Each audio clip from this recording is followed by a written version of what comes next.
नमस्कार दोस्तों, मैं सुनीता कथा मंथन में आप सबका स्वागत करती हूँ। कथा मंथन में आज सुनिए स्वर्णलता का 11वां अध्याय। स्वर्णलता से संबंधित सभी पार्ट 1 बाय 1 एपिसोड 1 से लेकर के आज 11वां अध्याय डाल रही हूँ। इसके अलावा लेखिका का परिचय आप हमारी ब्लॉग से जान सकते हैं, जिसका लिंक मैं आपको डिस्क्रिप्शन बॉक्स में दे दूंगी। आप वहां जाकर के चेक कर सकते हैं। इसके अलावा हर लेखक के साथ उनकी रचनाएं और उनका परिचय आप उनके जो आप वीडियो देखेंगे, जो कहानियां सुनेंगे, उसका डिस्क्रिप्शन बॉक्स चेक कीजिएगा, उसमें आपको लिंक मिल जाएगा। और जिस भी लेखक की लोकप्रिय कहानियां आप सुनना चाहते हैं, उसका आप प्लेलिस्ट में जाकर के चेक कर सकते हैं। तो चलिए शुरू करते हैं 11वां अध्याय। एक भोटी के सिर पर फल का बोझा और उंगलियों की फांक में बड़े केले के कुछ दाने लिए जग्गू ने आकर दरवाजे पर आवाज दी, फुआ, ओ फुआ। कौन है रे जग्गू? जबकि माला हाथ में लिए लिए ही मुक्तकेशी बाहर निकल आई। हाँ, मैं ही हूँ, नहीं तो ऐसा फटेगा सा गला और किसका होगा? जग्गू ने चौखट से बाहर ही खड़े खड़े बात की। हाय राम, इतनी बेला हो गई और तुम अभी तक ताला ठमकमा रही हो, इतना पुण्य रखोगी कहाँ? मुक्तकेशी ने इसका कोई जवाब नहीं दिया। बोली, बात क्या है? इतना केला किस लिए? केला तुम्हारी भाभी के श्राद्ध का है। और केले की छीमियों को एक बार हिलाकर जग्गू ने बड़े उत्साह से कहा, क्या महंगाई आ गई? बस ये क्या केले, 3 गंडा पैसा। मुंह बिदकाकर मुक्तकेशी ने कहा, तुझे ठग लिया है।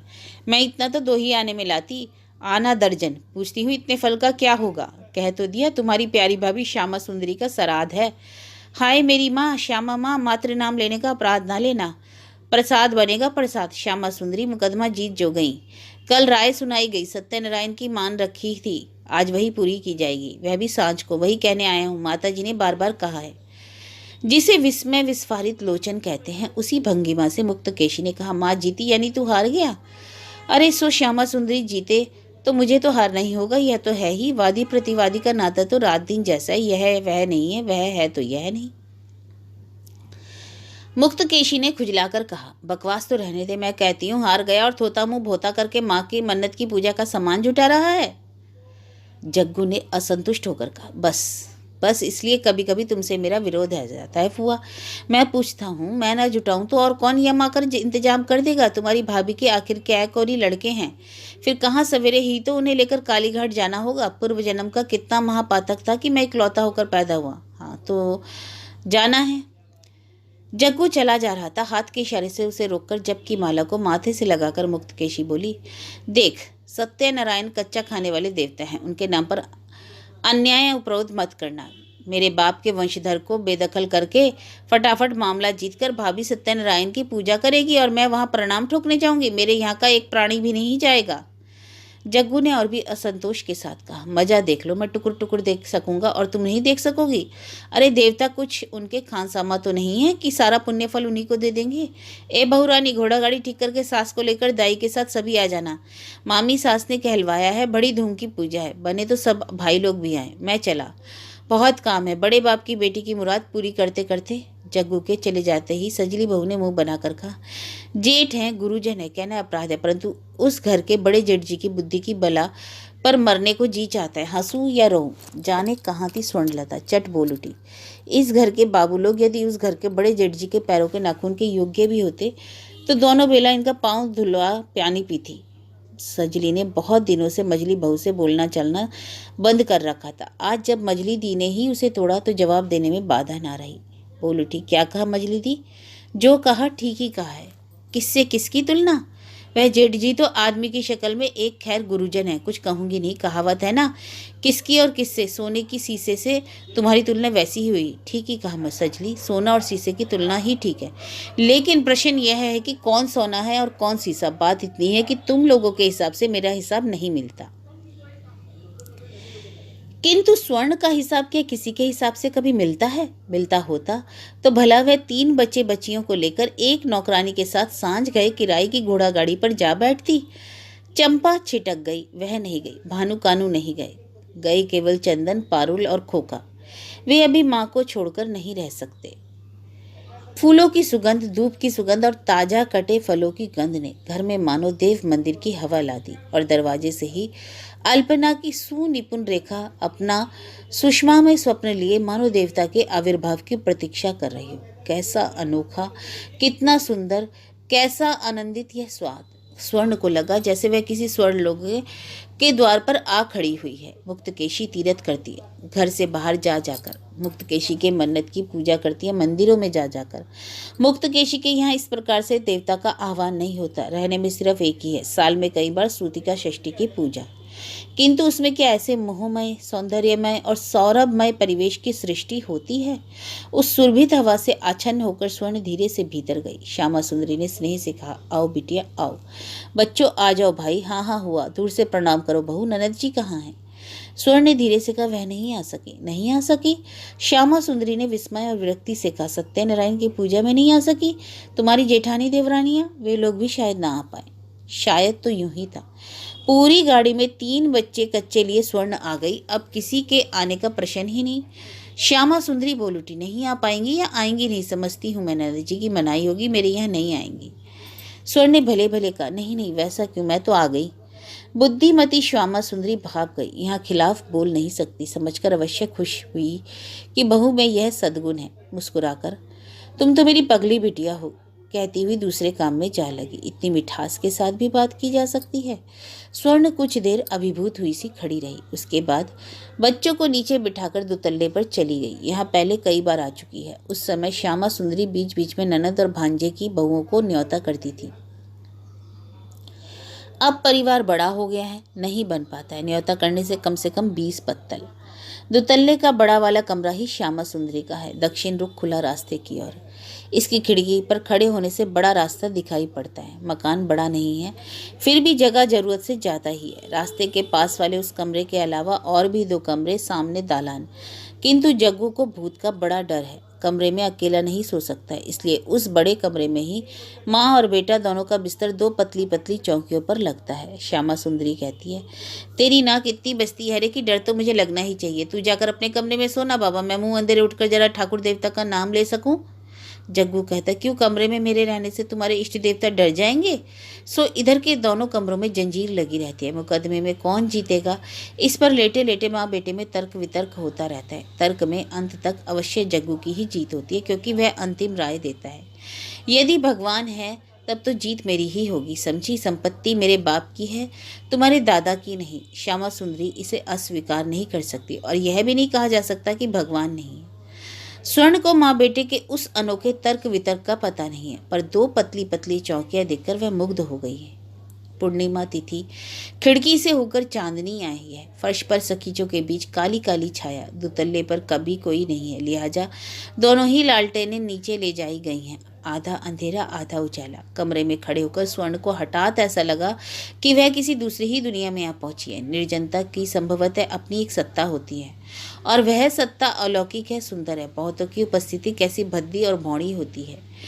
कितना बड़ा दुस्साहस करके वह अकेली चली आई है, यह बात मन में नहीं आई। लौटने पर नसीब में क्या लिखा है यह भी सोचना भूल गई। सिर्फ एक टक रास्ते की ओर ताकती हुई स्वर्ण सोचने की काश अनंत काल तक अगर ऐसे ही खड़ी रह पाती, ऐसे ही चलते पथिकों के स्रोत की दर्शक होकर खड़ी रहना। स्वर्ण रास्ते पर उन चलने वालों में से एक क्यों नहीं है? स्वर्ण नारी होकर क्यों जन्मी? हाय रे नसीब, तुम यहाँ हो? हरिदासी का टूटे कांसे सा गला झंझना उठा। हारे हो मजली बहू, कैसी अकेला तुम्हारी? नीचे भट्टाचार्य जी आ गए, पूजा शुरू हो गई। टोले मोहल्ले के लोगों से कमरा ठसाठस भर गया, और बच्चों को छोड़कर तुम यहाँ आकर भूत की तरह खड़ी हो। अंधेरे में डर नहीं लगता? डर? डर कैसा? धरती की माटी पर उतर आई। सुवर्ण अप्रतिभ होकर बोली, खूब तो है, मुझे बुलाया नहीं? बुलाया नहीं? कितना तो पुकारा आखिर। स्वर्ण झटपट उतर आई। उतरते ही आंखें जुड़ा गई उसकी। सत्यनारायण की पूजा क्या इसकी पहले देखी नहीं? यदा कदा पड़ोसी के यहाँ देखी है घर भर की भीड़ के साथ, अपनी चिल्लपों से ही त्राही त्राही। यहाँ सब बड़ी बुढ़ियाँ ही संभवतः श्यामा सुंदरी की बांधवियाँ हाथ जोड़कर शांत भाव से बैठी हैं। धूप, गुग्गल, फूल, चंदन, चौकी, माला, घट पट, कुल मिलाकर देवता मनु सचमुच ही अपनी सत्ता लेकर विराज हो रहे हैं। ताज्जुब है। स्वर्ण के बच्चे भी तो यहाँ हाथ जोड़े चुपचाप बैठे हैं। हालांकि दल में मिलकर यही सब दूसरे अवतार हो जाते हैं। धक्का मुक्की, हंसी ठिठौली, असभ्यता, लौलुपता, यही तो मूर्ति है उनकी। परिवेश ही तो आदमी को बनाता बिगाड़ता है। पोथी खोलकर पुरोहित जी ने गला साफ करके कथा प्रारंभ की। कलावती की कहानी। सत्यनारायण प्रभु ने कलावती के मरे हुए पति को लौटा दिया था। क्या वह स्वर्णलता की जीवन यात्रा की गति को नहीं बदल सकते? कलावती की सच्ची भक्ति थी। सच्ची भक्ति कैसी होती है और उसकी अकुलता भी कैसी होती है? इन्हें उतारकर गाड़ी बहुत पहले ही जा चुकी थी। कथा समाप्त होने पर पड़ोसी ने विदा हुई। श्यामा सुंदरी ने इन्हें नहीं छोड़ा। रात का भोजन कराकर ही भेजेंगे, इसलिए पूरी बनाने लगी। अभिभूत स्वर्ण ने आपत्ति नहीं की। वह मानो भूल ही गई कि वह किस घर में है, भूल गई कि फिर उसे उस घर के दरवाजे पर जाकर खड़ा होना है। किंतु याद ही रखे होती तो क्या सोच सकती थी कि उसे खड़े होने का चेहरा कैसा होगा। डर उसे था, अकेली आने का डर था, रात होने का। फिर भी यह डर नहीं था कि वह दरवाजा उसकी सारी करदयता को खोलकर बंद रहेगा। बाबूजी, चाचा जी, ताऊ जी आदि बहुतों को पुकारते पुकारते बच्चे आखिर दरवाजे के पास धूल माटी पर ही बैठ गए। एक तो गुरु भोजन से ही क्लांत थे, फिर रात भी हो गई। नौकरानी हरिदासी किवाड़ के कड़े खटखटाते खटखटाते हताश और अवाक हो गई। उसे कुछ कहने की भाषा नहीं मिल रही थी। गली के इस उस और के सभी घर इस दरवाजा पिटाई से चौंक उठे। खिड़कियों पर कौतूहल बड़ी दृष्टि से ताक झांक होने लगी। अंतिम एक बार दरवाजे पर एक जबरदस्त धक्का देकर हरिदासी हारे हुए सुर में बोली, मुझसे तो अब नहीं होने का मजली भाभी, मुझसे अब खड़े होने की क्षमता नहीं है, और रात अधिक होने से मकान वाली अंदर सदर दरवाजा बंद कर देती है। तुम्हारे साथ जाकर यह तो अजीब मुसीबत मोल ले ली। तुम्हारी मामी सास तो लाड़ छड़काया, पूड़ियाँ निकाल कर खिलाने बैठ गई। रात के 10 भी नहीं बजे और इन लोगों की ऐसी नींद। स्वर्ण ने भी पहले सचमुच ही अवाक हो गई थी, मानो अब अवाक होना पार हो चुका। याद आया, जेठ अभी है नहीं, मजली बहन सुबाला के पति की तबीयत खराब है, यह सुनकर बीमार पुरसी में उनके गांव गए हैं। यह सब करतब सुबोध ही करता है, और उसके होते घर के सब लोग इस तरह नींद के पत्थर नहीं हो गए, यह तय है। सुर्ख आंखों से ताककर स्वर्ण बोली, तुम्हें रात हो रही है हरिदासी, घर जाओ। हरिदासी डोलते मन को लगाम लाकर बोली, सुन लो इनकी। दोपहर रात को बच्चियों सहित रास्ते पर छोड़कर निश्चिंत घर जा सकती हूँ? हो गया क्या इन्हें? किसी ने नीम मंत्र फूंक दिया क्या? सामने मकान के बसाक बाबू बड़ी देर तक सहते सहते अब रणांगन में उतरे। उन्होंने भारी गले से हाँक लगाई, अजी ओ प्रबोध बाबू, ओ प्रभास बाबू, कैसी नींद है रे साहब आप लोगों की? घर की औरत बच्चे 2 घंटे से रास्ते पर खड़े हैं। अब शायद मुक्तकेशी नंदिनी की नींद खुली। भारी गले से प्रभास चंद्र का उत्तर मिला, हमारे घर की बहू बेटी है, दोपहर रात में बाहर नहीं रहती जनाब, आप जाकर निश्चिंत सोइए। खुला झरोका आवाज करते हुए बंद हो गया। यह तेज दंभ की बात?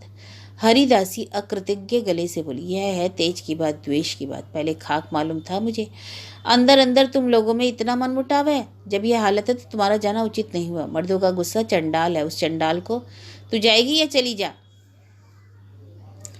हरिदासी झुंझलाकर बोली, हाय मेरी माँ, देख लो जरा, जिसके लिए चोरी करो वही कहे चोर। खैर जाती हूँ, लो अपना प्रसाद।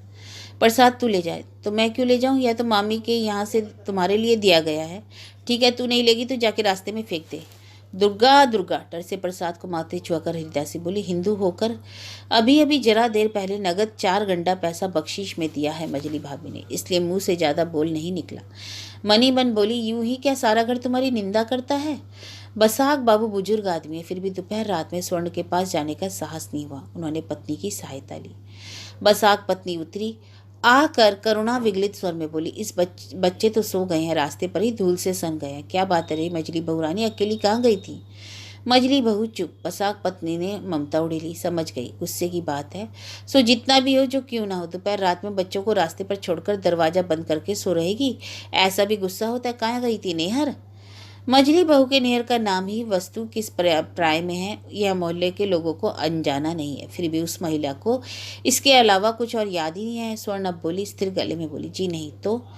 बुद्धू होते हुए भी चंद इन दिनों खूब बोलने लग गई थी। वह निर्दयी आंखों से बोली, मामी दादी के यहाँ सत्यनारायण की कथा थी, वहीं गई थी। मामी दादी के यहाँ?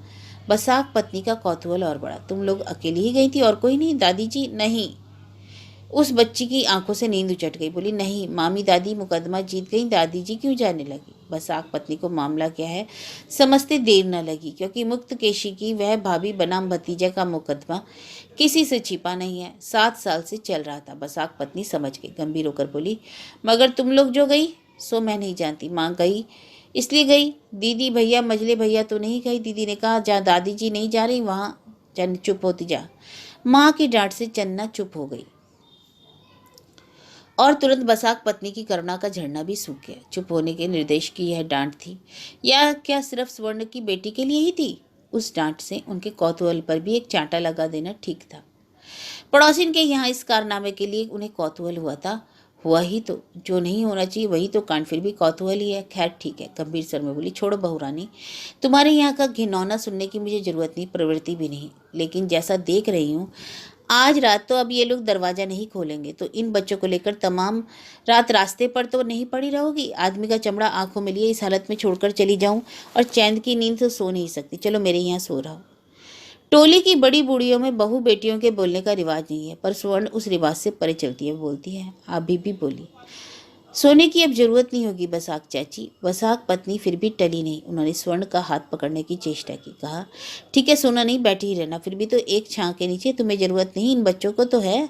यूं पड़े रहने से रात भर में निमोनिया ना हो जाएगा? नहीं होगा चाची, कुछ नहीं होगा। होने से भी ये मरने के नहीं, रक्त बीज के वंशज है ना। आप परेशान ना हो जाइए, सो रही। अच्छा जाइए, सो रही। फैलाए हुए हाथ को समेटकर बसाक पत्नी बोली, हाय रे, कलयुग में भले की भलाई नहीं। चलो जी, किवाड़ बंद करके सो रहा हूँ। सुबोध की माँ क्या यूं ही ऐसा करती है, बहू से झल बुन कर ही? बाप रे, बहू तो नहीं है, गेहुवन का फन है फन। नाराज होकर उन्होंने घर का दरवाजा बंद कर लिया, किंतु कौतूहल को रोक ना सके। दोपहर रात में छत पर चढ़ देखती रही कि अंत तक क्या होता है। चारों ओर अतः चांदनी, सब कुछ दिखाई पड़ रहा है, लेकिन नया देखेंगी भी क्या? बहू ठीक उसी तरह दीवार से टिकी बैठी है, बच्चे उसी तरह सो रहे हैं। छत पर खड़ी खड़ी कब तक देखा जाए? गहरी होते होते रात आखिर खत्म हो गई। सवेरे दरवाजा रोक रखना कठिन है। ग्वाला आएगा, नौकरानी आएगी, साग बाजी वाली आएगी। कब किस मौके से बच्चे घुस पड़े और टुप टाप करके काफी भंग प्रश्न के सम्मुखीन हो गए। जहाँ गए थे वहीं क्यों नहीं रहे? सजले छोटे चाचा और भाई बहनें यही प्रश्न करते रहे। उन लोगों ने अप्रतिभ होकर कहना चाहा, तुम लोग ऐसी नींद सो गई, या जानते होते तो वही करते। अकेली कहाँ गई थी? मजली बहू चुप। बसाक पत्नी, यह तो ही बच्चों की बात। स्वर्णलता, वह भी क्या दरवाजा खोलने का सुयोग में घुस पड़ी? नहीं, स्वर्णलता की धर पकड़ मुक्तकेशी और उनके मझले लड़के को ले ही जाना पड़ा। उपाय क्या? कहते ही तो दरवाजे पर की लाश फेंकेगा तो फेंक, मुद्दा अवश्य नहीं। मरना इतना आसान नहीं, मरना इतना सहज होता तो मानव हृदय के इतिहास में लहूलुहान अध्याय तो लिखे नहीं जाते। स्वर्णलता मरी नहीं, कठिन काट हो गई। डॉक्टर जिसे मूर्छा कहते हैं और विज्ञ परिजन कहते हैं नखरा। इतने बड़े नखरे के बाद भी लेकिन भयानक किस्म की अजीब कुछ नहीं घटा। हाँ, यही एक आश्चर्यजनक रहस्य है। शायद यह गली नितांत गली है और इसके बाशिंदे निहायत मध्यवित्त, इसलिए इनके जीवन की सारी लीलाएं बीच रास्ते में ही रह जाती है, चरम सीमा तक नहीं पहुंचती। नहीं नहीं, ये चरम भी नहीं जानते, परम भी नहीं समझते। इसलिए वही कड़ा मंतव्य, विस्मयात मंतव्य, तीखी फटकार, बस इससे कुछ अधिक नहीं। कोई बड़ा आयोजन करके फंस जाना ही जैसे। और स्वर्ण, वह तो बेहया है। इसलिए होश होते ही वह बोल उठी, उठा लाने के लिए सिर की कसम किसने दी थी? लोक लाज वह लाज तो जाती ही रही, मोहल्ले भर के लोग तो जान ही गए। इस घर की मजली बहू कुल के बाहर हो गई थी।